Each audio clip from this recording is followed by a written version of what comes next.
Hello YouTube, it's Fine here with Hobbies Man. Once again, and today we're going to be doing another chapter review for Kaiju number 8. So today we're going to be looking at chapter 66, and let's just jump into it. In terms of news, there really isn't anything from the Japan side of things, but volume 3 of the English version from Viz has just released this past week, or will release next week. I can't remember exactly, but it's out in stores right now. It's a very beautiful, like, Gatorade yellow color. I don't know what to call it, but it's just like really bright yellow, and I like it a lot. I think it looks really, really good. And yeah, that's it for the news. In terms of a recap, chapter 65 mostly focuses on other characters reacting to Reno's new ability with the numbers suit.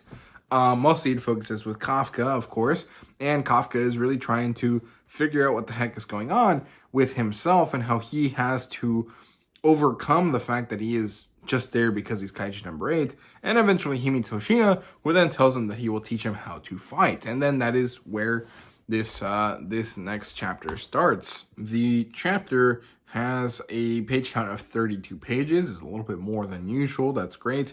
And basically it starts with Hoshina taking Kafka to this place called the Ryunei Shrine, which apparently is the shrine that was built in the Edo period to basically house all of the bodies of people fallen while defending Japan from kaiju attacks. And we get to see a bit of the alternate history of Kaiju number 8's version of our world, where the Edo period, is specifically the 1600s, 1657, there was this massive kaiju battle where the largest amount of kaiju hunters ever died in Japan, and it's a really interesting story.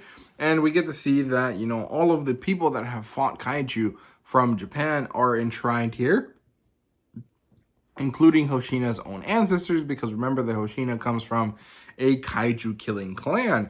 And we get to see a lot of interesting little tidbits of lore there, which I thought was really, really good. Then we get to see Kafka and Hoshina battle. You know, they're trying to, you know, up Kafka's game. And Kafka's actually having a really tough time. Even though he's managing to not lose, he's not really managing to hit Hoshina at all, but he manages to realize that Hoshina is using these techniques that he used in their original battle way back in like the early 30s in terms of chapters. And as Kafka is about to give up and realize that he's weak, that he has not improved at all, Hoshina actually tells him, "Hey, Kafka, you've gotten stronger." Kafka gets a bit surprised by this, and then Hoshina tells him that he's good, but he's not good enough, and beats the shit out of him. And then he tells him, yes, he uses these squadron-style combat techniques that were mastered by Isao Shinomiya, and he is going to teach Kafka how to use them. And that's basically what this is going to be. And this is because Kafka relies on Kaiju number 8's abilities, and he has to actually enhance himself before he can become stronger, because he has to become a relevant fighter in and of himself without the kaiju, so that he can only use the kaiju for very meaningful moments, right? Which is a really, really good thing.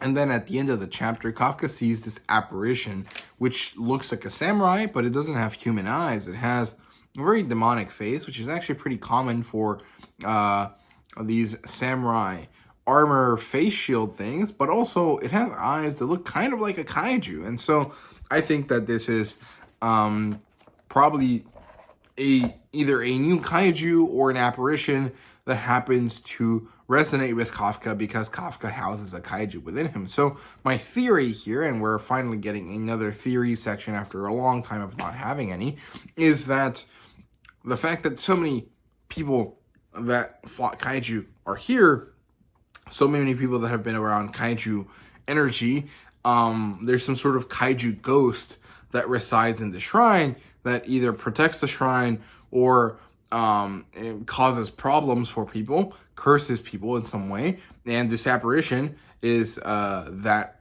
kaiju ghost thing. And Kafka can see it because Kafka houses a kaiju within his body. So it might not work that way. I don't necessarily know that adding ghosts will work within the lore of how kaijus work, because kaijus mostly, I can't remember which chapter it was, but are mostly natural occurrences in the world due to this like radiation, nuclear fission power thing that happens in the Earth's crust that then gets passed on to creatures, and that's where they end up becoming kaiju, right? But of course, there's dragon kaiju, and dragons are not naturally occurring animals, so I think it also has some elements of conceptuality to it.